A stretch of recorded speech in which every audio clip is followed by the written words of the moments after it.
He's not on the spectrum. Sorry, stop it. Yo, it's Chris. Scrap the news video from last weekend, adding stuff in from this weekend, smashing them together, because we have a lot to talk about. I wasn't expecting it, but let's go right into it. The Gamefound Feast or Famine? Yay or may? The games that were announced from the companies that you know, way too early judgments, because truth be told, frankly, when we're talking about these, there's no info on these games. It's companies, pedigrees, FOMO being shouted from the rooftops. You know I'm going to cover it. You know I'm going to give you some opinions. That's what we do here. If you're not, subscribe and let's go. So let's just go, right? Gamefound Feast. Breaking it down, they announced, what, like 12 projects on this Feast page. So with this Gamefound Feast, right, let's go. We saw some big names, some big numbers, some big companies, some big pedigrees, but also big asterisks and big unknowns. Let's not pretend that this is stuff that you've heard about, right? I have heard of literally, I don't know, like two of these things before they were announced. One of them I covered previously on the channel as the upcoming Richard Garfield game Final Titan. I talked about that a couple weeks on one of the other news videos. Then also Super Fantasy Brawl, which we're semi-familiar with, which I'm not counting with, which is the CMON bought the license out from Mythic, and now we're seeing a revamped Reborn, maybe cross-IP version of things, which we'll talk about in a minute. Earth Under Siege, which I play tested, Flashpoint is getting an expansion, so I have some more hands-on experience with that one. And then again, just on the periphery, another Dungeons and Lasers with Archon Studios from that aspect of things. So putting aside Dungeons and Lasers, which isn't really a board game, and then putting aside also the complete Jim Henson's Labyrinth graphic novel collection, because you know I cover lots of graphic novels on this channel, that leaves us with 10 projects of note, interest, or, well, question mark. So let's break it down one-on-one. Let's start out here with Super Fantasy Brawl Reborn. All new edition, acquired from Mythic, right? This one, though, goes back to the monthly What is CMON Doing? And this is going to be one of the answers to that, well, however soon that it launches. 3,000 people-ish, following the page right now. And it's going to be different, though. This is the pre-order. I like the aesthetic, personally speaking. I have no problem with it from that aspect. CMON does good miniatures. Now, the card-driven capture the flag totem style things for Brawl is going to be what you may or may not like, because I don't think they're going to change the dynamics of the IP from that aspect. So it's competitive brawling, new look to boot, choose your champions, and we're going to start to see, this is where you're starting to see some maybe imports, especially when we get down here to the zombie side things from Teenage Mutant Ninja Turtles, which again begs the question, when you have this directly going up against Unmatched, how does that IP split? We've seen it with Star Wars where you've got some here, some there, some there, some there, some there, and so this is like a skirmish-ish and you can get the there. I don't know, but that's my question, and I'm actually really interested. I think CMON can do a really good job with this. I think it's going to be interesting to see where it goes. I have an email out to them to see more details and what sort of time frame we're looking at this point. Screw it, let's just stay with this view so I don't have to go back and forth with the imaging, right? Next up is Adam's Apple Games, which you, again, don't probably recognize as a household name in the hobby, but that's because the really only other big one is Planet Unknown and the Supermoon expansion that ran on Gamefound previously. This is Tatsumi. You are a dragon getting elemental resources at sea, question mark? Score them strategically on your island. So maybe in the vibe of a tile laying collection style of things. But look, no info whatsoever. If you hop over the Board Game Geek page here, they at least say resource drafting that resolves around the position and movement of the board, 3D board, gathering resources, round setup, strategically planning, performing 2 actions, one of which is a flying action because you're a freaking dragon, and the other is gathering resources, scoring them, or shedding a scale. Point to point, okay, gathering 2 resources. So, I mean, I think this is going to be a lot lighter.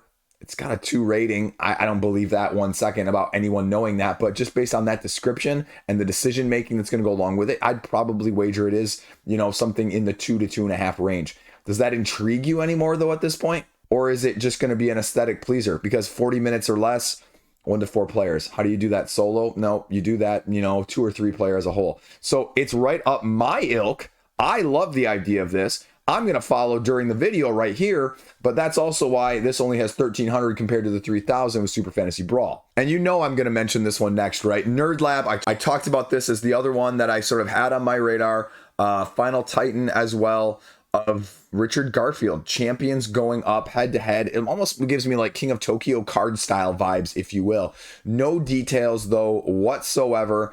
And I want to see what you can draft and battle and do, right? Show me something cool and in the minds of Mindbug.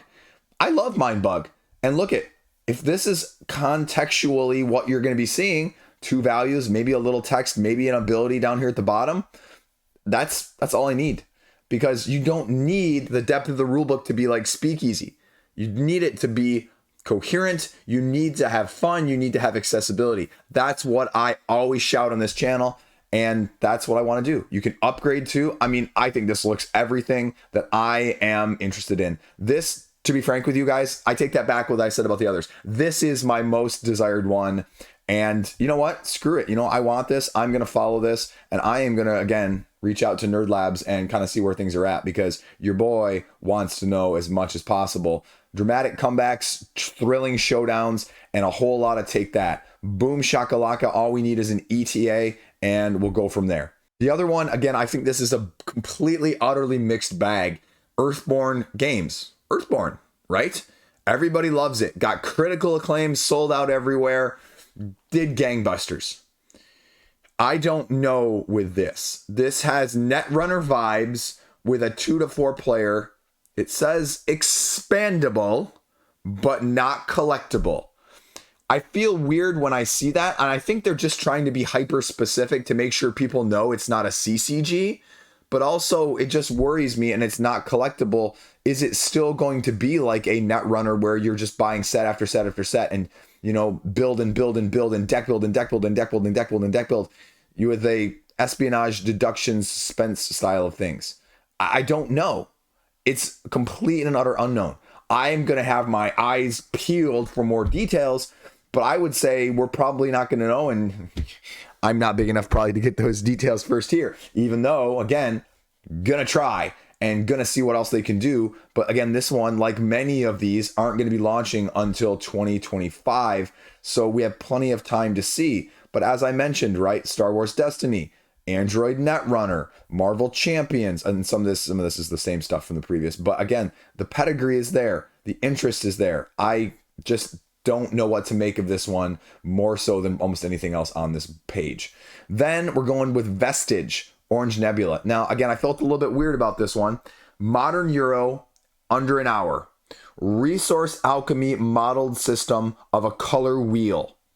Modular board game, end game variable conditions, card tableau, engine build. So, this has at the top here every single keyword that you can think about. Crunchy, combo, replayable, derived, from vindication. Okay. The thing I worry about, though, and the thing that came across my radar was this also is, not yet finished with, from an Orange Nebula standpoint, Spiritfire, which finished funding pretty much a year ago and is supposed to be delivering at the end of the year. And the latest update over on Spiritfire for their huge thing is that they're still playtesting it, and somehow thinking that within a month this playtesting is going to be done. You're going to be printing it and you're going to have it, the first quarter, the end of the first quarter-ish of 2025. And they say you're not robbing to pay Peter to pay Paul here. This is 2 separate yet equal things. Granted, this is probably much less involved overall, comparatively, an hour-long game. But I don't know, right? How are you going to Euro combo chain your resource management? What's different? I love the aesthetic. I think this looks very intriguing to me. Under an hour is freaking awesome from that style of things. I love me some randomization chaos, but is it going to be too much one way or the other? Like, I look at this and I go, this better have like a 10-page rulebook, because I don't need an hour or less game that has like a 20-page rulebook, right? That's a ton of stuff. So yeah, I'm going to follow almost all of these because I want to know. And Orange Nebula, I want to see what you can do. Shoot me some deets. Then Synergic Games. Again, this one's going to be launching, it says right there, February of 2025, which is great because we have somehow the Harakiri expansion that's still going to be going between now and then in the next month or so. So Rise of Myths, Cthulhu. Cthulhu is a very generic sort of thing. I love the Hastur aesthetic right there, the yellow roguelike deck building game. So they're going completely crazy different. And I was not expecting this when I saw, and I know what Harakiri is as sort of an overworld battle map style of things. So roguelike deck building, if you can do this, this is a tremendous combination of things because we haven't really seen anything recently, especially Cthulhu and having that IP. I think it's looking, rather tasty from that side of things. And to be fair, this one actually isn't even over on Board Game Geek yet. So again, if you want to follow, you're going to have to do it here before anywhere else. The other one that's probably going to get a lot more hype, and I'm surprised it only has 2,000 people following at this point, is Waste of Parts. And again, Sky Kingdom Games. You're not going to recognize the name there, but you'll know, once I say it, that they were the ones who did Isofarian Guard. So pedigree-wise, we're seeing that now in a completely different aspect. The 1 to 5 player strategy game, mechs, nightmarish creatures, going up against them in, the depths that nobody else has taken, essentially. So, right? Asymmetry, build them up, attack them, take them out.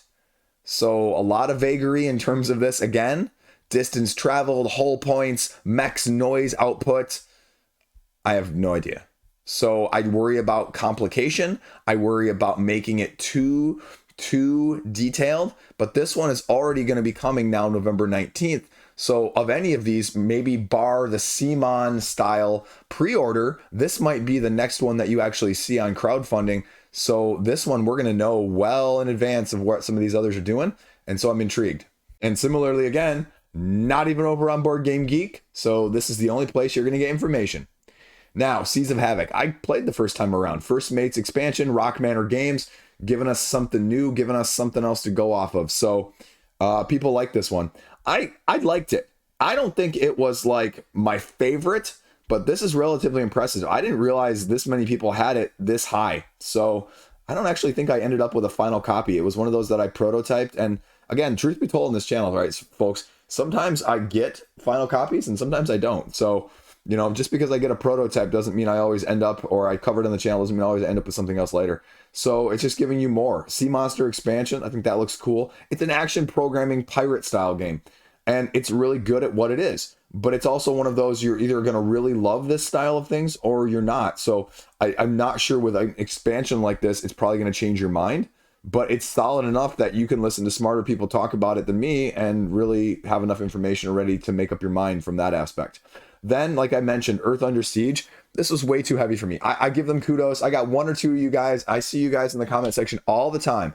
Every single time stuff like this gets mentioned, the Mass Effect board game, you're like, if you really want Mass Effect, you want Earth Under Siege. You know what? No, I'm going to disagree with you here, and I'm going to go slightly a different way than what you're expecting. What I want is a game I can play. And if that is a game that you can play and you like it and it gives you Mass Effect vibes, great for you. But that, having hands on this and having hands on the other, that was a Mass Effect game that I can get played. So, you know what? It's not the same for everyone, which is why I'm very gun shy when people start asking for recommendations online, giving my own opinion. This is a very heavy game. It's a very nuanced game. It's got a lot of control. It's got a lot of strategy that's needed. It's got a lot of moving parts. Covert mission style game. I can't say Mass Effect wise, how covert Mass Effect is. I didn't get the sense that was hugely as the video game, but this is going to give you more of everything that you may want. And this gives you more. This has more written all over it. And if you miss it the first time around, well, it's going to give you the second time around too, which again begs, sort of Vassal's rule, right? It comes around again eventually. And so that's what we're seeing with some of this stuff. And the only question is just whether or not you're going to pay a slight premium or not. Then the last one up here from Archon, the other one from Archon, Masters of Orion, the Astra expansion, 4X. I know a lot of people that I've seen just grumbling about this over on Board Game Geek really rank this highly as sort of an under the radar 4X style. I'm not good at 4X, folks. Asymmetric, powerful races. I mean, I haven't gotten my copy of Imperium the Contention played when I picked it up earlier this year at Board Game Geek style of things. So I have no idea. People must like it, though, because, again, it's got 3,300 people following it comparatively. So we'll see, and we'll go from there. But that is your Gamefound Feast. So I'd say in summary then, Super Fantasy Brawl, thumbs up. Earth Under Siege, I'm just middle. It's not for me. Tatsumi, overall, thumbs up. Final Titan, probably the most exciting for me personally of all of them. Seas of Havoc, again, I think it's going to be fine. Get in on it if you missed it first time around. Then Waste of Parts, complete unknown. I worry about complexity there. Rise of Myths, Cthulhu, great keywords, but, how do you accomplish that with a roguelike deck builder? Vestige, again, under an hour complex Euro, can you actually make that work? Especially when you've got the Unsettled and the, Spirit Fire lurking in the background. Masters of Orion, as I said, not for me at all. Hubworld Aidalon, I think that one has another probably highest ceiling overall if Earthborne can deliver. But it's a huge unknown in terms of just how complex and how much building you're going to have to do, or constructing, I guess is what I should actually say. So that would be my major concern when it comes to that more than anything else.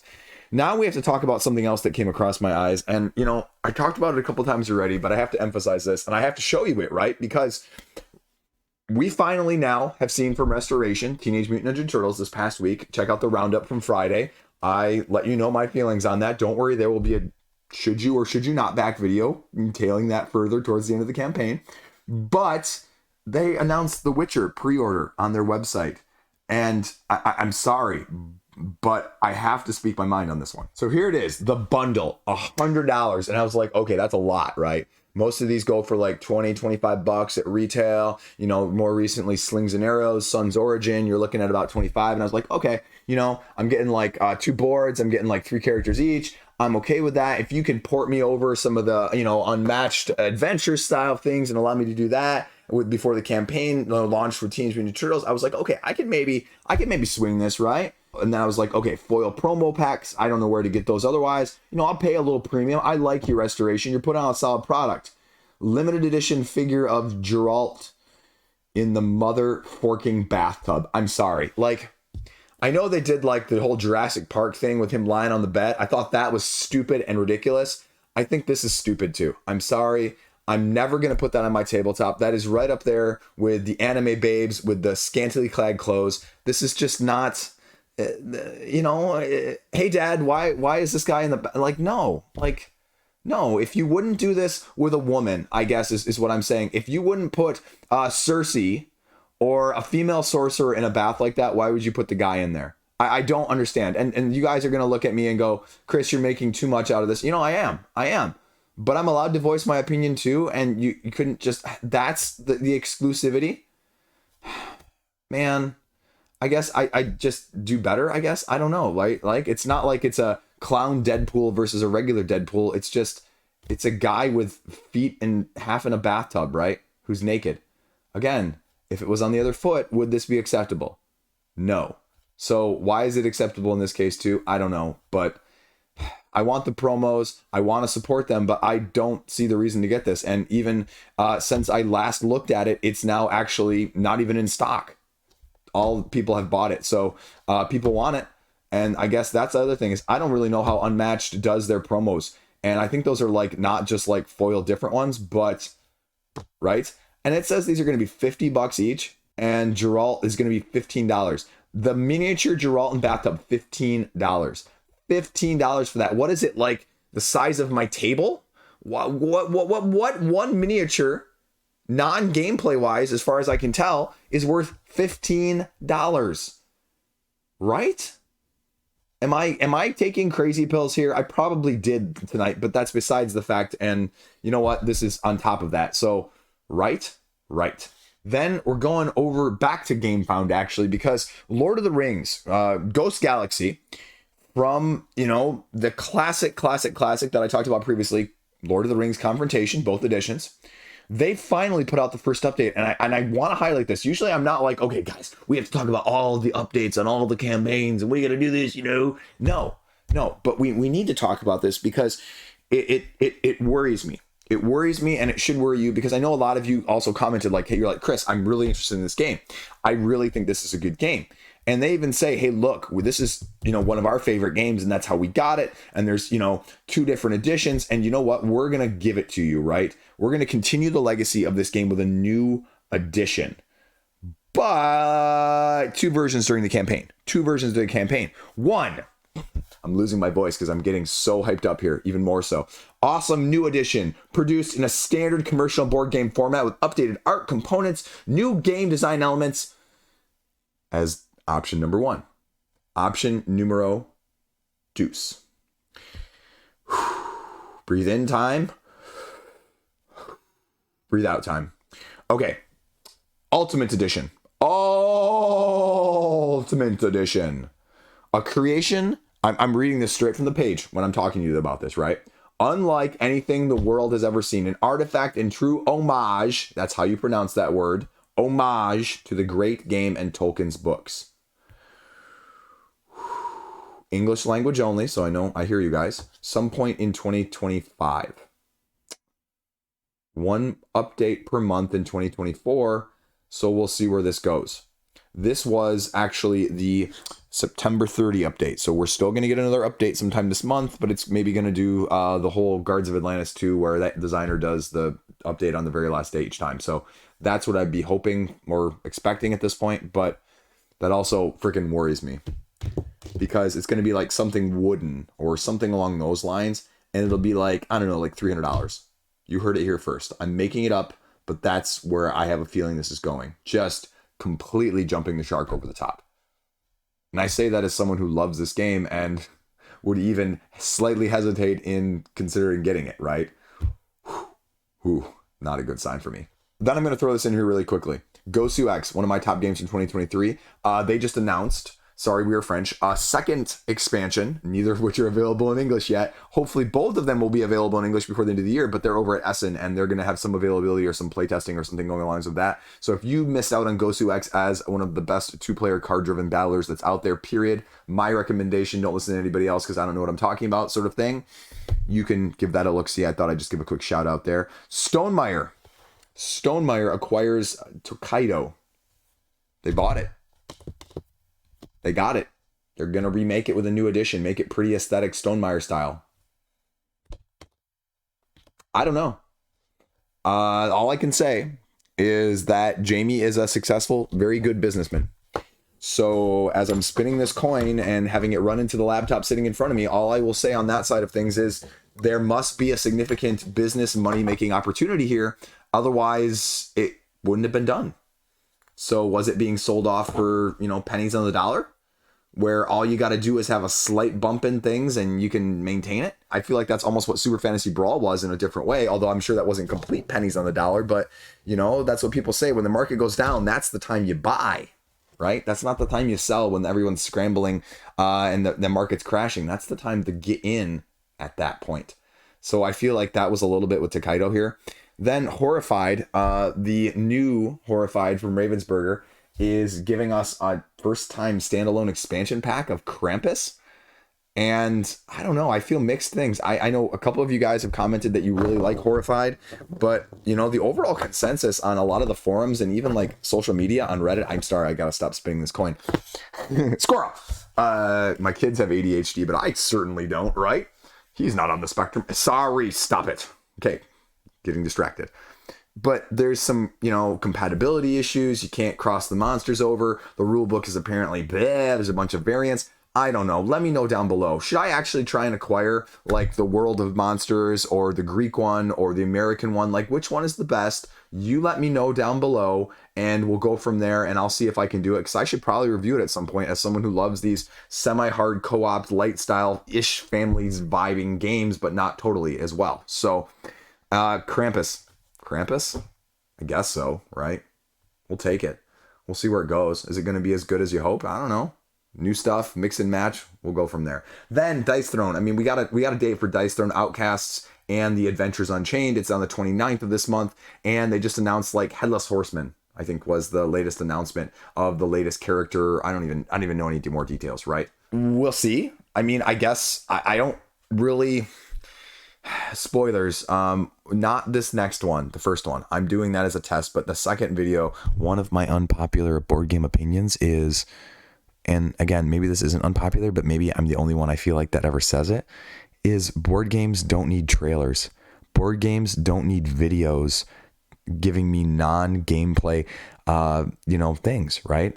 Like, I see video games, and that's what people complain about video games all the time, right? They say, here's a video game trailer, and all it does is include cinematic, not actual gameplay material, which tells you absolutely nothing and how or what you need, or doesn't even give you how it's going to look final product wise.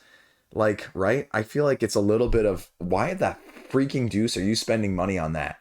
Like, it's sort of like previews. There are so many people nowadays that will do previews for not paid. I just can't imagine the ratio, but at the same time, a business that it must work, but it just boggles my mind though as well. So we'll see. There's something about terrorizing an opponent during upkeep, moving the haunted head around from player to player. They get dread tokens and they deal undefendable damage and gain something else along those lines. So people are analyzing it, tooth and nail, and blowing up the images to 37,000 times the image resolution. Normally, I'm making this up, but we'll see. There should be another one out, maybe even this past week, between the time me filming this and airing this. So maybe we'll have more details on something else there. But adventures, should I pick up adventures? Again, adventures never appealed to me. I'm a Chaos King of the Hill style person, and so I'm going more with just Outcasts as a whole. But again, just like with Teenage Mutant Ninja Turtles, which again, spoilers if you missed that roundup, not terribly pleased with the value wise from that aspect. Why am I going to be getting dice thrown on this campaign as opposed to waiting, right? Big boxes don't do it for me. It's true. A big box all combined into one. I think those big boxes, again, unpopular opinion, take up more space than the individual small packs. They do sometimes. The other thing I just got in my email today at the day of me filming this, did you know that Mantic has a Halo board game license?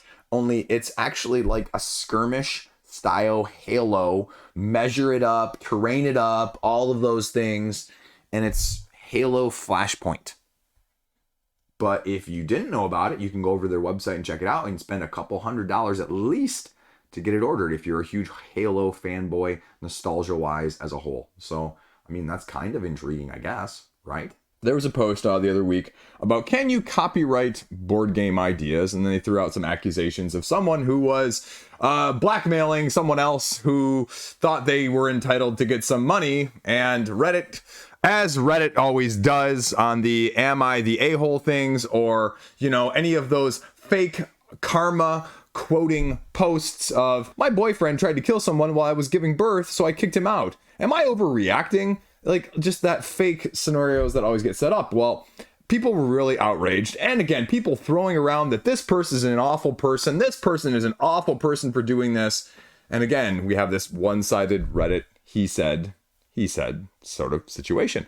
And then a little bit later, the other person on the side of that conversation comes out and says, here are some receipts about what was said. And here are some screenshots about them planning how to exactly word this Reddit post to make people on Reddit get angry at the right person. Right? If you know anything about my channel, I got thrown under the bus a couple years ago by a big Facebook group after I called them out on some of their scummy marketing practices, right? And I had people in my comment section trying to spin it. I had people on Reddit trying to spin it. Ultimately, they just banned me from a couple of groups. So I was like, okay, whatever. Right? So I'm not unfamiliar with this spinning of things, because you get people that are so bent on going after other people for minor slight grudges, perceived grudges, that it's just ridiculous. And this is another case in point where the witch hunt ultimately kind of looks like it completely fizzled. Again, there were some issues between, okay, is it legal? And okay, should we do it? Between two said companies involving the game property, which they have now, it sounds like, worked out. We'll see if all's well that ends well. But again, just Reddit and Twitter, cesspools of that. Fellowship of the Ring, the trick-taking game, just announced from Office Dog? Yeah, we're getting where you're traveling from the Shire, trying to overcome every obstacle as a cooperative, as in like the cruise style of things, Lord of the Rings game. The only Lord of the Rings game that you're actually going to be able to get to the table. Boom! Mic drop. No, cooperative, 18 chapters. So not nearly as long, but this is just, if you notice the title, this is just Fellowship of the Ring. So you know, if this thing prints the money in any degree, you're going to get a Two Towers in the near future. So 37 cards. Some are set aside as sort of you don't use them. They're lost. And you get to choose your characters as you go along. A little asymmetry there. Nice. The One Ring is the only trump card, but it can't be led until someone plays an offsuit, a la your Little Hearts sort of situation. 2 players, though, and this is probably the big downside, you got to do the dummy thing. Not a big fan. Solitaire, you can play it solitaire, too. Cooperative trick-taking game, but don't worry, we included you solo players as well. Every game doesn't need to be adaptable to all player counts, but this is, again, that's where they're marketing it to the blink. Don't worry, if you're a solo player or a 2-player, you can still play it. Then Osprey threw out some really far out there information, and they do that every once in a while with one of these releases, because I think this game is now June 2025, but Line of Fire, Burnt Moon, Robots battle for control of the volcanic moon Io, right? So it's going to be spacefaring construction, 2-player, head-to-head, lean deck building. Ooh, those are some magic words to me. From the folks in the Undaunted series, bringing us fast-paced lane battling. Okay. More like, say, maybe a Radlands, if you will. Clever positioning, shared decision-making, endlessly replayable, lightning fast, and nail-bitingly tense for the Board Game Geek description. I don't know. It's got my keywords all over it, though, so it's on my wish list already. Upcoming crowdfunding. I had this all done for last week. I got to redo it this week because I delayed that news video and smashed these together. So the first big one is the Invincible card game from Indie Board and Cards. Is this, Astra Knights 3.0? Is this Aeon's End 5.0? Is it actually going to be better? What's the IP? What's the incentive? How much can you expand on this when you have a lore that's already well established in the comic book as well as the series? I don't know. Is it going to stand up? Is it just going to be a reskinning? Is it going to be worthwhile from that aspect of things? So that's going to be a really intriguing concept to kind of see. The other one that I talked about earlier, we'll just touch on again. Harakiri is getting a reprint. That's launching this week on Gamefound. So if you missed it the first time around, I think people like it. I got a very unfinished prototype copy, so I was kind of mixed on my feelings of it. I don't have a final copy, so I can't give you any more details. But that's going to be out there. Then Cloudspire Harbringer, which I talked about in my October Games to Know, is coming finally back around from Chip Theory. So if you want to pay $600 or $800 and get one of their strategist pledges in the first 0.05 seconds that I'm sure are all gathered by bots from people that are desperate to get it somehow as fanboys, you can try and do that too. But again, it's not necessarily doing anything different, I guess, which is the dilemma with a game like this, or even with the Root later this month, of saying, why should you get it if you weren't a fan previously? And not to say that it's not, but I think you're going to see a similar vibe that you did with Too Many Bones, where if they make it a little bit, I don't want to say different, but if they make it a little bit less the samey, like another standalone expansion like the last Too Many Bones did, that I got suckered into, and they do that, I could see that raising Gadzooks, whatever, right? Legism, dollars.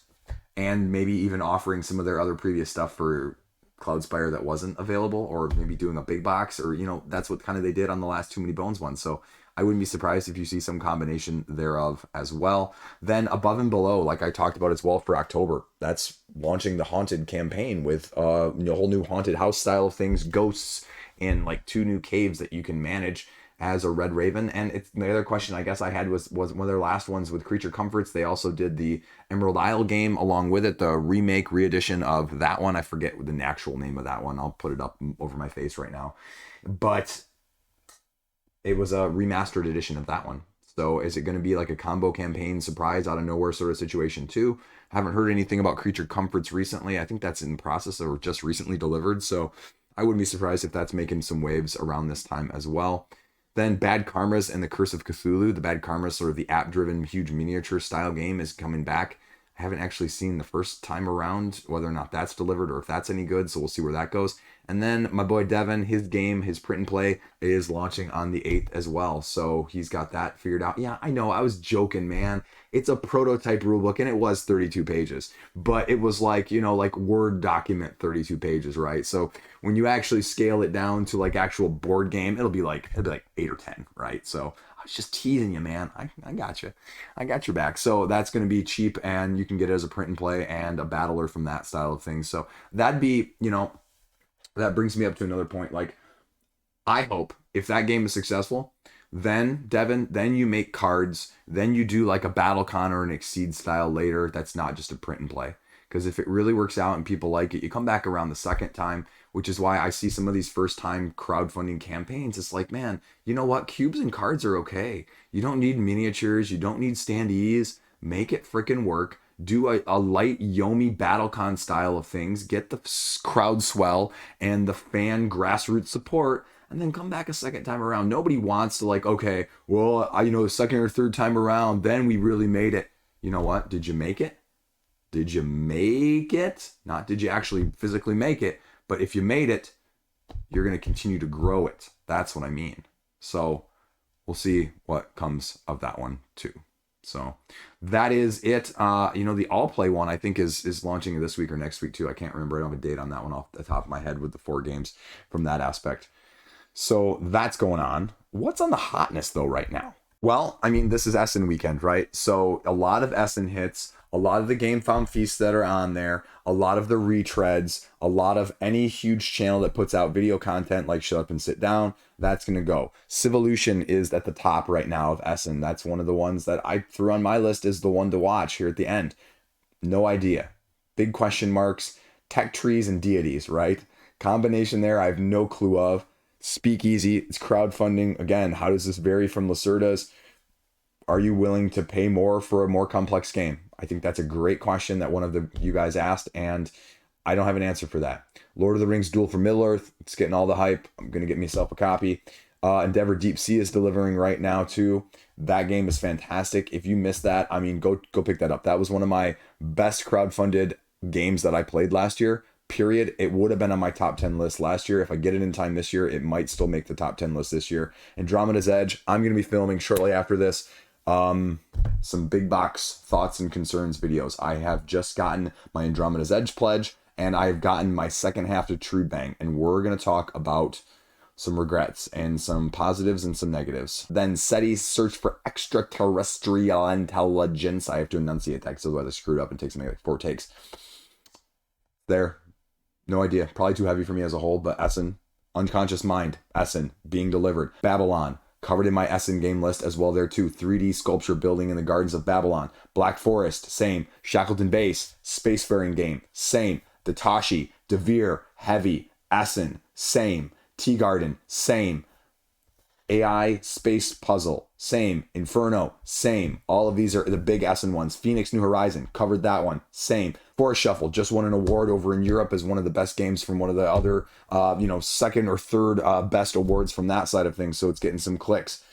And then, a few of the others. Valheim, which we covered on the crowdfunding roundup. Castle Combo, which is Pandasaurus, is pre-orderable out of Essen as well. And then the Tales to Amaze, Asian Tigers, Heroes of Might and Magic, Galileo Galilei, Rasafa, Minos, Faraway, Snowcrest. All these things are just getting some clicks as residual crowdfunders, Essen clickers, or anything else in between. So not a whole lot of new stirrings, but a lot of things getting at least stirred up a little bit more from the top to the bottom that we're seeing as a whole. So there you go. That's the week, that's the news, and that's what I love talking about. So let me know what you think. Peace out. Have a great freaking fantastic weekend. Subscribe if you made it this far. Ko-fi coming soon. And Ko-fi, coffee, whatever. I screw it up all the time. That's what I get on this channel. But I'm going to have something for publishers from that side of things. If you're an independent game person and you're looking for me to look at your crowdfunding page, I think I'm going to offer services from now on. So you can pay me to look at your crowdfunding page, right? It's better than me, getting sponsored and doing paid previews, right? I think so. Helping you help me and helping me help you. I don't know. Did that come out right? That came out right, I think. And then also, you know what? Shoot me an email. Email down below. Shoot me an email. I want to do a viewer mailbag. shoot me down below an email. I got to be careful with the phrasing there. Or you know what, if you really want, hit me up in the comment section down below. I'll be digging through all those comments too, but it's a little easier for me to keep track of, truth be told, if it's in an email. So if you want to do whatever your preferred method is, let's do that, because I want to start making that a regular feature on the channel too. Transparency, clarity, like, you know, because I just heard this comment the other day, right? Like, it was on Reddit. And they're like, well, you know, you're watching their videos and their videos are always all positive and you can never really tell which ones they like. And you know what? That's true. That's why every once in a while I go, these are my games that I'm currently obsessed with. These are my games that are on my wish list. Not this is my reviewer hat. This is my consumer Chris hat. And this is where my head's at. So Jeremy Howard, you know what you did, man. That was ridiculous. Jeremy Howard, I'll cover this in a different video. I just got a box today in the mail. He's like, man, I'll send you the copy of Nature so you can cover it during the campaign. He sends me this box. It's like about 3 times as big as, I'm like, what? He sent me some games, including the game. Well, not the game, but the other one that has the similar name that's named The Gang. The Gang! And 1 or 2 others. Jeremy, you son of a gun, as they say in Rick and Morty. I'm not going to say it on this channel. This is a family-friendly channel, so I'll hit you up. Peace out. Stay classy. Have a great day. Thanks for watching.